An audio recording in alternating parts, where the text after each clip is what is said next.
इस वीडियो में आपको CBSE board class 10th mathematics subject का सोल्ड पेपर देखने को मिलेगा। यदि आपको किसी और सब्जेक्ट के सोल्ड क्वेश्चन पेपर की वीडियो देखनी है तो मैं YouTube channel MS education TV के ऊपर जाके देख सकते हैं। यदि आपको PDF डाउनलोड करनी है तो नीचे वेबसाइट दी हुई है, इस वेबसाइट से जाके आप डाउनलोड कर सकते हैं। सबसे पहले देखिए सेक्शन A।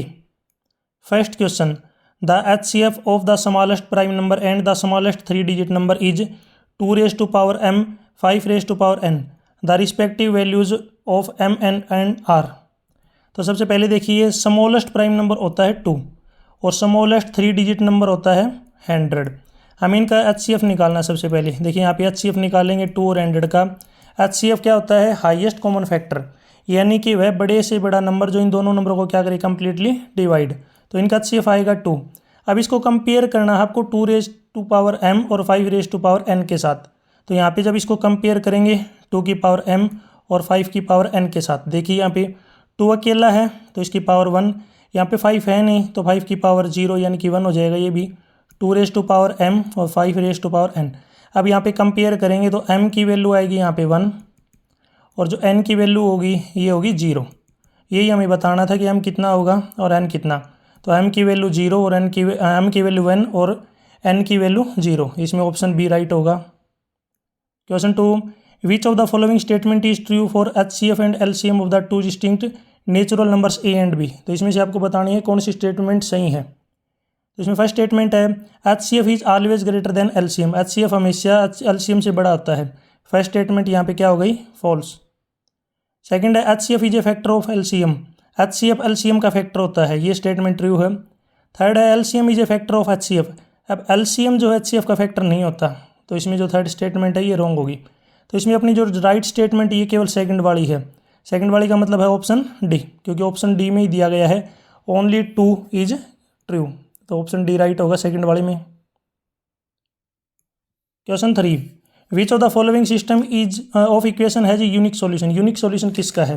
तो अपनी जो पहली इक्वेशन है ये तो है यहाँ पे इनकंसिस्टेंट, याद रखना ये हो जाएगी इनकंसिस्टेंट फर्स्ट स्टेटमेंट। तो पहली यहाँ पे इक्वेशन फॉल्स यानी कि गलत, यानी कि ये नहीं है, यूनिक सॉल्यूशन नहीं है इसका। सेकंड जो इक्वेशन है ये सेम लाइन को रिप्रेजेंट करती है। सेम लाइन को अगर रिप्रेजेंट करेगी तो यहाँ पे इसके इनफाइनाइट सॉल्यूशन है। फोर्थ जो है ये पैरेलल लाइन को यहाँ पे रिप्रेजेंट करती है, क्योंकि A1/A2 इक्वल टू B1/B2 लेकिन नॉट C1/C2। तो ये जो है ये पैरेलल लाइन को रिप्रेजेंट करेगी। तो इसमें जो यूनिक सॉल्यूशन होंगे ऑप्शन सी, जब आप इनको सोल्व करेंगे तो यहाँ से x की वैल्यू भी आएगी और y की वैल्यू आएगी, तो इसका जो सॉल्यूशन होगा यूनिक होगा। क्वेश्चन 4, इफ़ द इक्वेशन, अपने पास इक्वेशन है QX² + PX - R is equal to 0, Q not equal to 0 has the real and equal roots, then which of the following is true. तो इसके रूट इक्वल हैं और real हैं, तो आपको यहाँ पे डिस्क्रिमिनेंट की जो वैल्यू है वो क्या होगी? 0। क्योंकि जब रूट 0 होती है यानी कि रूट रियल और इक्वल हों तो डिस्क्रिमिनेंट की वैल्यू 0 होगी, यानी कि B² - 4AC is equal to 0। अब B क्या होता है यहाँ पे? x का कोफिशिएंट यानी कि P² -4 इंटू A यानी कि x² का कोफिशिएंट Q, और C होता है constant term -R is equal to 0। अब सोल्व करेंगे P² माइनस, अब माइनस माइनस की मल्टीप्लाई प्लस होगी 4QR इज इक्वल टू 0। अब P² की वैल्यू निकालेंगे तो जो 4QR है ये प्लस का है, आगे राइट में जाके माइनस का हो जाएगा, तो P² की वैल्यू आएगी -4QR। क्वेश्चन 4, इसमें राइट आंसर होगा अपना option B. Question 5, if x is -1 is a root of equation. ये रूट दिया गया इस इक्वेशन का, तो आपको बताना है कौन सा इसमें ऑप्शन राइट होगा। तो जहाँ पे x है उसकी जगह पे आपको -1 रखना है, तो a इंटू -1 का square -b into -1 plus c is 0। अब -1 का स्क्वेयर होता है +1, मल्टीप्लाई करेंगे इससे तो प्लस ये हो जाएगा, माइनस और माइनस की मल्टीप्लाई प्लस b +3 इज 0। तो ये इक्वेशन आएगी। तो इसमें जो राइट आंसर होगा क्वेश्चन 5 में अपना राइट आंसर हो जाएगा option D. Question 6, in A given figure the length of hypotenuse of the triangle AOB। आपको हाइपोटेन्यूज की वैल्यू बतानी है ये कितनी होगी। अब यहाँ पे जो वैल्यू दे रखी है ये x यानी कि ये होगी 3, ये 3 होगी, और ये जो है यहाँ पे वैल्यू इसकी 4। आपको हाइपोटेन्यूज की वैल्यू निकालनी है, ये एंगल 90 डिग्री है। अब 90 है तो यहाँ पे पाइथागोरस थ्योरम यूज़ करेंगे। 4 का स्क्वायर प्लस 3 का स्क्वायर और इसका स्क्वायर रूट, यानी 16 प्लस 9 का स्क्वायर रूट 25 का स्क्वायर रूट, ये होगा प्लस माइनस 5। अब यहाँ पे ये डिस्टेंस जो होगी कितनी हो जाएगी +5। तो इसमें क्वेश्चन 6 में अपना राइट आंसर होगा ऑप्शन सी। 6 में जो है सी ऑप्शन राइट होगा। क्वेश्चन 7, इन ए गिवन फिगर, ये फिगर दिया गया है जिसमें एम ई जो है सी यू के पैरेलल है, तो इसमें कौन सी स्टेटमेंट करेक्ट है। अगर ये दोनों लाइन अगर पैरेलल हैं तो इसमें जो अल्टरनेट एंगल होंगे, ये वाला एंगल एम यू के बराबर होगा, यहाँ पे एंगल का साइन लगाना आपको, angle M is equal to angle U, alternate angle angle E is equal to angle S, angle E is angle S, alternate angle याद रखना अल्टरनेट एंगल, और बीच वाला जो एंगल है ये वर्टिकल अपोजिट एंगल बराबर हो गया। तो इसका मतलब ये कंपेयर कर लेंगे तो इसमें राइट आंसर होगा एम यू के इक्वल होना चाहिए, तो एम यू के इक्वल है केवल लास्ट वाले में, बाकी में तो देखिए एम पहले है एस पहले है, एम पहले एस पहले, एम बाद में ओ पहले, तो कंपेयर करेंगे तो इसमें जो केवल डी वाला ऑप्शन है ये राइट होगा। Question 7 option D right. Next है question 8, in the given figure, ये दोनों ट्रायंगल यहाँ पे सिमिलर दिए हुए हैं, तो आपको इनमें से एंगल बताना कौन सा होगा। तो अगर आप ऊपर वाला ट्रायंगल लेते हैं तो इसमें जो तीसरा एंगल ये निकालेंगे, ये 90, ये 60, 150, 180 में से माइनस करेंगे तो ये 30 डिग्री आएगा। अब ये 90 डिग्री का है ऑटोमेटिकली, तो इसके पास वाला 60 डिग्री, ये एंगल आपको बताना है तो ये 30 हो जाएगा क्योंकि दोनों ट्रायंगल सिमिलर हैं। तो इसमें राइट आंसर होगा क्वेश्चन 8 में option B, D C P जो एंगल है ये 30 डिग्री आएगा। Question 9, the graph of a quadratic polynomial is shown in the figure, the sum and product of the zeros of the polynomial respectively. तो यहाँ पे देखिए x की value पहले में अगर आप देखेंगे तो यहाँ से एक जो एक्स की वैल्यू -1 और 3 है, तो पहले तो आपको निकालना है इनका सम यानी कि अल्फ़ा प्लस बीटा, -1 + 3 यानी कि 2 आएगा, फिर अल्फ़ा और बीटा की मल्टीप्लाई यानी कि -1 × 3 -3 आएगा। तो इसमें राइट आंसर होगा अपना क्वेश्चन 9 में option B, 2 and -3, option B right होगा। आप मुझे कमेंट सेक्शन में बताएंगे -3 और -4 ये कौन से क्वाड्रेंट में आएगा, ये जो कोऑर्डिनेट है ये पॉइंट है कौन से क्वाड्रेंट में उठते हैं, first second third. Comment section में इसका आंसर ज़रूर दें, कमेंट सेक्शन में इसका आंसर ज़रूर बताएं। Question 10, the sum of age in year of a father and 3 times the age of his daughter, यानी कि फादर की एज अपनी डॉटर की एज से 3 टाइम्स है, इज 59 और उन दोनों का सम 59 है। अगर फादर एक्स का है, फादर एक्स हो गया, उसकी डॉटर हो गई वाई, तो कौन सी इक्वेशन सही होगी। तो उसकी जो फादर जो है वो बेटी से 3 टाइम्स है, यानी कि x is equal to 3y, और दोनों का जो सम है ये हो जाएगा 59। तो ये अपना जो राइट आंसर होगा 10th वाले में ऑप्शन सी ऑप्शन राइट है।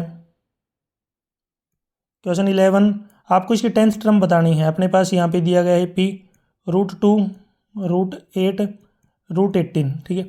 √2 का मतलब क्या है कि 1 √2, √18 का मतलब होता है 2 √2, यानी कि इस प्रकार रिप्रेजेंट कर सकते हैं। √18 का मतलब यहाँ पे 3 √2। इसी प्रकार चलेंगे तो आगे जो 10th टर्म आएगी 10 √2।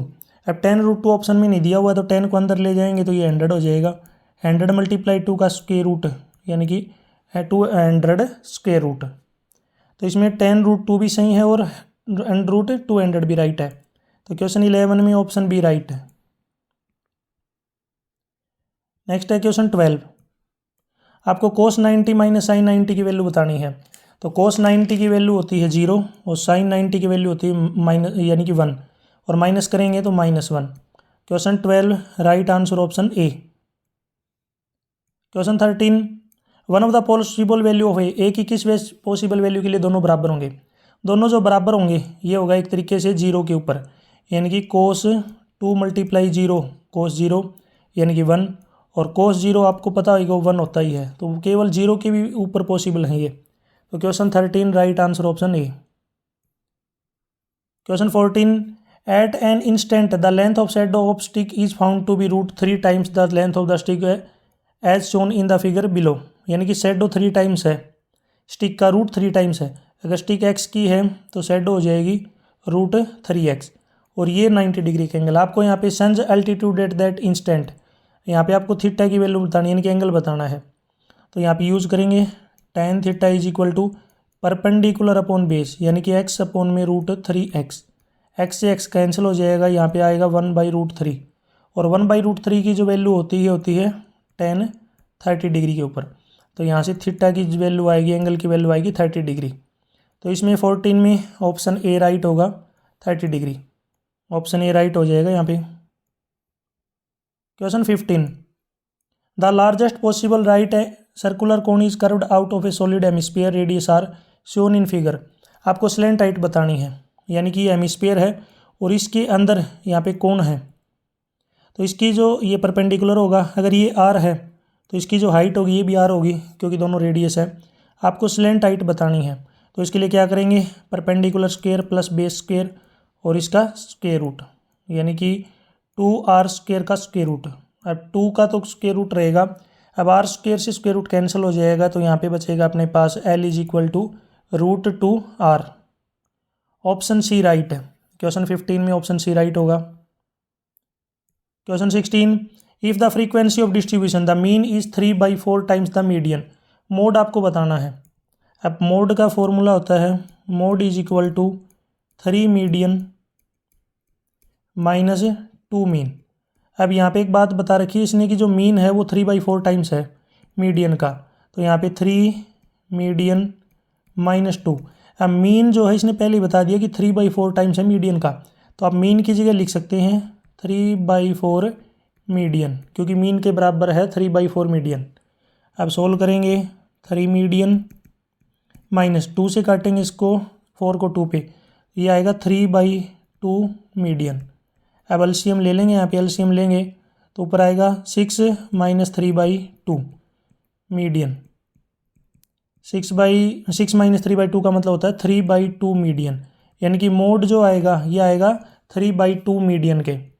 क्वेश्चन 16, राइट आंसर अपना option B. Question 17, consider the given data. यहाँ पे टेबल दी गई है। Difference the lower limit of median class, median class की lower limit and upper limit of the modal class, और modal class की upper limit के बीच का डिफरेंस बताना है। तो पहले बात कर लेते हैं lower limit of median class, ठीक है। तो यहाँ पे n की वैल्यू क्या होगी, जब आप इन सभी को ऐड करेंगे तो ये आएगा 225। इसको 2 से डिवाइड करेंगे तो 2 से डिवाइड करने के बाद ये आएगा अपने पास 112.5। अब 112.5 अगर यहाँ पे क्यूमुलेटिव फ्रीक्वेंसी निकालेंगे तो यहाँ पे 15, फिर 45, फिर 95, फिर 158। तो 158 से छोटा है 112, यानी कि 158 फर्स्ट, ये ग्रेटर देन है किससे, 112 से। तो इसका मतलब जो मीडियन क्लास होगी ये अपने पास आ जाएगी 60 to 80। 60 to 80 ये अपना पास जो है क्या हो जाएगा, राइट। तो 60 to 80 में लोअर लिमिट है अपने पास 60। इसी प्रकार मॉडल क्लास जो निकालेंगे तो ये होती है क्लास विद हाइयर फ्रीक्वेंसी, सबसे ज़्यादा जो फ्रीक्वेंसी है, सबसे ज़्यादा फ्रीक्वेंसी है अपनी 63। तो मॉडल क्लास 63, तो अपर लिमिट में से लोअर लिमिट को माइनस करेंगे ये अपने पास आ जाएगा 2। ऑप्शन बी राइट हो जाएगा। 17 में option B right. Question 18, an unbiased die is thrown, the probability of getting an even prime number greater than 2। 2 से बड़ा इवन प्राइम नंबर आने की प्रोबेबिलिटी क्या होगी। तो डाई के ऊपर नंबर होते हैं 1, 2, 3, 4, 5 और 6। अब आपको पता होना चाहिए इवन प्राइम नंबर केवल एक ही होता है 2, लेकिन इसने पूछा 2 से बड़ा इवन प्राइम नंबर, तो 2 से बड़ा इवन प्राइम नंबर होता ही नहीं है, तो इसकी जो प्रोबेबिलिटी होगी 0/6 यानी कि 0। 2 से बड़ा कोई भी इवन प्राइम नंबर नहीं होता, तो इसमें राइट आंसर है अपना ऑप्शन डी ऑप्शन राइट होगा। आप मुझे कमेंट सेक्शन में बताएंगे कंपोजिट नंबर होगा, यानी कि एक डाई को जब उछालते हैं उसके ऊपर कंपोजिट नंबर होने की प्रोबेबिलिटी क्या होगी, कमेंट सेक्शन में इसका आंसर जरूर दें। क्वेश्चन 19 और 20 ये आपके असर्शन रीजन बेस्ड क्वेश्चन दिए गए हैं। आपको ए ऑप्शन तब चूज करना है जब असर्शन और रीजन दोनों सही हैं और रीजन करेक्ट एक्सप्लेनेशन असर्शन की। बी आपको तब चूज करना है जब दोनों ट्रू है assertion reason but correct explanation नहीं है। सी ऑप्शन तब चूज करना है असर्शन सही हो रीजन गलत हो, और डी ऑप्शन असर्शन गलत है लेकिन रीजन सही है। तो इसमें क्वेश्चन 19 असर्शन है the probability of a certain event is E, यानी कि किसी सर्टेन इवेंट की जो प्रोबेबिलिटी है वो 1 होगी, ये स्टेटमेंट ट्रू है। रीजन है the sum of probabilities of all elementary events of an experiment is 1, यानी कि उनकी सभी का जोड़ 1 होता है, ये भी जो है ट्रू स्टेटमेंट ट्रू है। और ये इसकी करेक्ट एक्सप्लेनेशन है। तो इसमें जो राइट आंसर होगा ऑप्शन क्वेश्चन 19 में ऑप्शन ए। क्वेश्चन 19 का याद रखना, ऑप्शन ए राइट आएगा। ए का मतलब है कि दोनों स्टेटमेंट ट्रू है और करेक्ट एक्सप्लेनेशन है। 20 में √2 + √3 की इरेशनल नंबर है। देखिए दोनों इरेशनल नंबर है, जब जोड़ते हैं तो ये भी आपका इरेशनल नंबर आएगा। First statement true. रीजन है कि sum of 2 irrational number is always an irrational number, कि 2 इरेशनल नंबर का जोड़ भी हमेशा इरेशनल होगा। अब देखिए इरेशनल नंबर मैंने ले लिया एक √2, एक मैंने ले लिया -√2, दोनों इरेशनल नंबर हैं, याद रखना। अगर मैं इनको ऐड करता हूँ, देखिए ऐड करूँगा, अब ऐड करूँगा दोनों जब सोल्व करेंगे तो ये 0 आएगा, लेकिन 0 आपका एक रेशनल नंबर होता है। इसका मतलब हमेशा अगर इरेशनल नंबर को जोड़ते हैं तो वो इरेशनल नंबर नहीं आता, वो डिपेंड करता है कि इरेशनल नंबर के आगे साइन किसका है। तो इसमें जो क्वेश्चन 20 में राइट आंसर होगा अपना ऑप्शन सी। देखिए ऊपर दिया हुआ है सी, सी का मतलब ये आ जाएगा, यानी कि असर्शन ट्रू है बट रीजन फॉल्स है। नेक्स्ट है सेक्शन बी। सेक्शन बी में आपको 21 का ये पार्ट है। यहाँ पे दिया गया है PA² प्लस PB का स्क्वायर बराबर AB²। आपको AX और Y के बीच में रिलेशन बताना है। तो यहाँ पे पहले ये डिस्टेंस निकाल लेंगे, ये 90 डिग्री का है, 90 डिग्री का है क्योंकि क्या है, सेमी सर्कल है। तो यहाँ पे इसका मतलब जो हाइपोटेन्यूज का स्क्वायर है बाकी दोनों साइड के स्क्वायर के बराबर होगा, ये दिया हुआ भी है। अब सबसे पहले अगर AP साइड अगर आप निकालेंगे तो x2 - x1 का ये फॉर्मूला यूज़ कर लेना, x2 - x1 का स्क्वायर प्लस y2 - y1 का स्क्वायर और इसका स्क्वायर रूट, ये यूज़ करेंगे।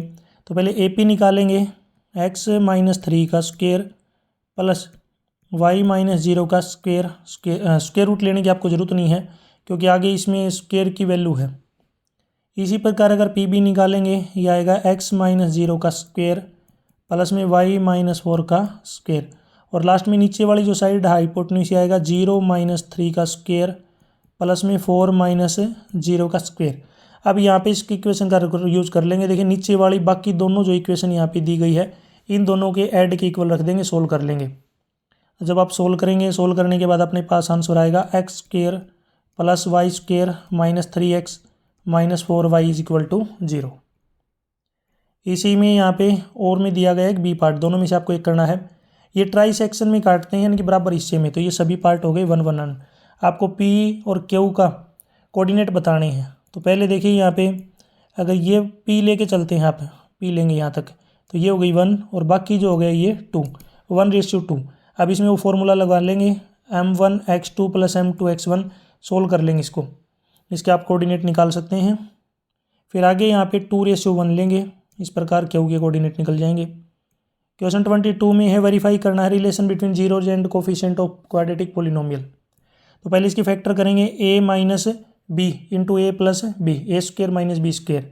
तो इसके फैक्टर बनेंगे 2x का स्क्वायर - 3 का स्क्वायर, यानी 2x - 3 इंटू 2x + 3। अब दोनों को 0 के इक्वल रख लेंगे तो x की वैल्यू एक बार आएगी 3/2 और एक बार आएगी -3/2, यानी कि अल्फ़ा है, अल्फ़ा हो गया प्लस का ले लिए, कौन सा भी ले सकते हैं कोई दिक्कत नहीं है, 3/2, और बीटा हो गया -3/2। अब पहले इनका क्या करते हैं, इनका रिलेशन देखते हैं। तो अल्फ़ा प्लस बीटा दोनों का ऐड करेंगे, ये होता है अल्फ़ा प्लस बीटा का मतलब है -b/a, यानी कि x का कोफिशिएंट 0 है, 0/a यानी कि 4 0, और ये हो जाएगा अल्फ़ा प्लस बीटा यानी कि -3/2 + 3/2, ये भी क्या होगा 0। तो प्लस में तो वेरीफाई हो गया, फिर मल्टीप्लाई में अल्फ़ा बीटा की मल्टीप्लाई c/a, c है -9 और a है 4। अब इनकी मल्टीप्लाई करेंगे 3/2 माइनस का और प्लस 3/2, ये आएगा -9/4, ये भी वेरीफाई हो गया, यानी कि दोनों आपस में क्या है, वेरीफाइड। क्वेश्चन 23, एंगल A 1 2 के बराबर है और साइड का रेशियो दिया गया है। अब ये दोनों ट्रायंगल आपको सिमिलर प्रूव करने हैं, तो दोनों जो ट्रायंगल हैं साइड एंगल साइड जो सिमिलरिटी क्राइटेरिया है उससे प्रूव हो जाएंगे। 24, यहाँ पे एक ट्रायंगल है, आइसोस्केल ट्रायंगल दिया गया है जिसमें राइट एंगल है B के ऊपर, तो बाकी दोनों साइड बराबर हो गई, बाकी दोनों बराबर हो गई तो बाकी जो एंगल हो गए 45 45 हो जाएंगे। अब साइन स्क्वायर A, यानी कि साइन स्क्वायर A का मतलब है 45, इनके एंगल के नाम रख लेते हैं A और C, 45 degree, plus cos square C यानी कि कोस स्क्वायर 45 डिग्री। अब 45 डिग्री की वैल्यू होती है 1/√2 इसका स्क्वायर प्लस में 1/√2 इसका स्क्वायर, यानी कि 1/2 + 1/2 हाफ, एंड हाफ का जोड़ करेंगे तो ये अपने पास आएगा 1। तो इसमें क्वेश्चन 24 में राइट आंसर अपना 1। आप मुझे कमेंट सेक्शन में बताएंगे सीकेंट 45 डिग्री की वैल्यू क्या होगी। कमेंट सेक्शन में बताएं सीकेंट 45। बी पार्ट है टू साइन स्क्वेयर 60 डिग्री। अब 60 डिग्री की वैल्यू होती है √3/2 और इसका है स्क्वेयर और इसके मल्टीप्लाई में 2 प्लस कोस 60 डिग्री होता है 1/2 और इसका भी स्क्वेयर, और नीचे है tan 30 डिग्री। tan 30 होता है 1/√3 और इसका स्क्वेयर। अब इसको सोल्व कर लेना आप। देखिए मैं बता देता हूँ, जब इसका स्क्वेयर खोलेंगे ये आएगा 3/4 प्लस में 1/4 डिवाइड में आएगा 1/3। अब ऊपर मल्टीप्लाई करते हैं तो ये 6/4 हो जाएगा, 6/4 प्लस में 1/4 और डिवाइड में है 1/3। अब ऊपर एलसीएम लेंगे तो 7/4, ये उल्टा हो जाएगा 3/1, यानी कि 21/4 अपना आंसर आ जाएगा। 21/4 ये अपना राइट आंसर रहेगा। क्वेश्चन 25। अब यहाँ पे देखिए, इसको पढ़ लीजिए आप आराम से। आप इसमें +25 -100 +100 -50 प्रोबेबिलिटी का इक्वेशन दिया गया है। पहला है player loss money, player loss करता है मनी को, तो इसकी प्रोबेबिलिटी क्या होगी। तो प्लेयर 2 जगह पे लॉस कर रहा है तो 2 और डिवाइड में टोटल कितने हैं 4, तो इसकी प्रोबेबिलिटी हो जाएगी पहले वाले में P = 1/2। ये पहले वाले का आंसर है। सेकंड है प्लेयर 100 विन कर रहा है तो 100 केवल एक में ही है, 1/4। ये प्रोबेबिलिटी होगी अपनी सेकंड वाले की। सेकंड ऑप्शन क्या हो जाएगा राइट। अब बाकी जो क्वेश्चन है ये थोड़े लेंथी है, इनके लिए मैं आपको अलग से मेरे चैनल के ऊपर वीडियो मिल जाएगी, वहाँ पे जाके आप देख सकते हैं। मैं यहाँ पे केवल आपको क्वेश्चन दिखा देता हूँ। 26, 27 में एक और पार्ट है बी और में, दोनों में से आपको एक करना है। क्वेश्चन 28, 29 में बी पार्ट भी है एक और में, दोनों में से एक करना है आपको। क्वेश्चन 30, 31। नेक्स्ट है सेक्शन डी। सेक्शन डी में 32 में ए पार्ट, इसी के और में एक और पार्ट है, आपको दोनों में से एक चूज करना है, कौन सा आपको अच्छे से आता है। क्वेश्चन 33, 34 में ए पार्ट, फिर इसी के और में यहाँ पे एक और पार्ट दिया गया है, इनमें भी आपको दोनों में से एक चूज करना है जो आपको सही से आता है। नेक्स्ट है क्वेश्चन 35। नेक्स्ट है सेक्शन ई, इसमें केस स्टडी क्वेश्चन आने स्टार्ट हो चुके हैं। अब केस स्टडी जो क्वेश्चन है बहुत ज़्यादा इंपॉर्टेंट है आपके लिए समझना, तो इनको आप समझ लीजिए। इससे रिलेटेड यहाँ पे कुछ पार्ट पूछे गए हैं, इनके आंसर आपको देने हैं। मेरे यूट्यूब चैनल के ऊपर आपको अलग से वीडियो मिल जाएगी, वहाँ पे जाके आप देख सकते हैं। नेक्स्ट है केस स्टडी सेकंड। अब सेकंड में भी इसको आपको पढ़ना है, इससे रिलेटेड यहाँ पे जो क्वेश्चन दिए गए हैं इनको आपको सोल्व करना है। 1, 2, 3 वाले में और में एक और पार्ट दिया गया है बी, दोनों में से आपको एक चूज करना है। केस स्टडी 3, क्वेश्चन 38, इसमें भी यहाँ पे आप डायग्राम दिया हुआ है, इनको आपको समझना है। थर्ड पार्ट में ए और बी में से दोनों में से आपको एक करना है, दोनों नहीं करने आपको। यहाँ तक वीडियो कंप्लीट हो चुकी है। वीडियो अच्छी लगी हो तो उसको लाइक करें, अपने दोस्तों के साथ ज़रूर शेयर करें। वीडियो के बीच में मैंने कुछ क्वेश्चन पूछे, अगर आपने वीडियो को ध्यान से देखा है तो उनके आंसर आप मुझे ज़रूर कमेंट सेक्शन में बताएं। यदि आपको PDF डाउनलोड करनी है, कोने में वेबसाइट दी हुई है, इस वेबसाइट से आप डाउनलोड कर सकते हैं। यदि आप मेरे से कॉन्टैक्ट करना चाहते हैं तो आपको सोशल मीडिया के लिंक इसी वीडियो के डिस्क्रिप्शन में मिल जाएंगे, वहाँ से आप मेरे से कॉन्टैक्ट कर सकते हैं। Thanks for watching.